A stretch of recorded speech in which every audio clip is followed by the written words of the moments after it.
સુરત શહેરમાં વાલીઓ માટે લાલબત્તી સમાન કિસ્સો સામે આવ્યો છે। સચિન જીઆઈડીસીમાં ઘર પાસે રમી રહેલ 4 વર્ષીય બાળકી નહેરમાં પડી જતા મોત થયું છે।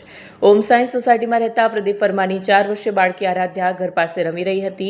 બાળકીની માતા ઘરકામ કરી રહી હતી। બાળકી રમતમાં ઘર પાસે આવેલ નહેરમાં પડી ગઈ।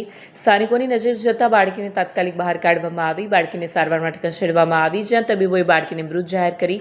બાળકીના અચાનક નહેરમાં ડૂબી જવાથી મોત નિપજતા પરિવાર શોકમાં ગરકાવ થયો છે। સચિન જીઆઈડીસી પોલીસે गुनो नोंधीने कार्यवाही हाथ धरी है। प्रदीप वर्मा। आप कहाँ पे रहते हो? ओम साइंस सोसाइटी। ओम साइंस सोसाइटी। ओम साई सोसाइटी। क्या घटना बनी? सर वो बच्ची खेलते खेलते नहर में चली गई, कोई देखा नहीं, उसकी वजह से वो डूब गई। कितने साल की? 4 साल। ये कितने बजे घटना बनी? लगभग सर वही 7:30-8 बजे की बात है। मैं आप कहाँ पे थे? सर ड्यूटी से मेरी छुट्टी होती है 8 बजे। जब 8:30 बजे रूम पे पहुंचा तो आया तो नहीं मिली, तो हेरने शुरू किया। हेरते हेरते नहर में गया, नहर में तब जाके मिली थी। क्या काम करते एम्ब्रॉयडरी खाते मशीन चलाता हूँ। हो? यूपी।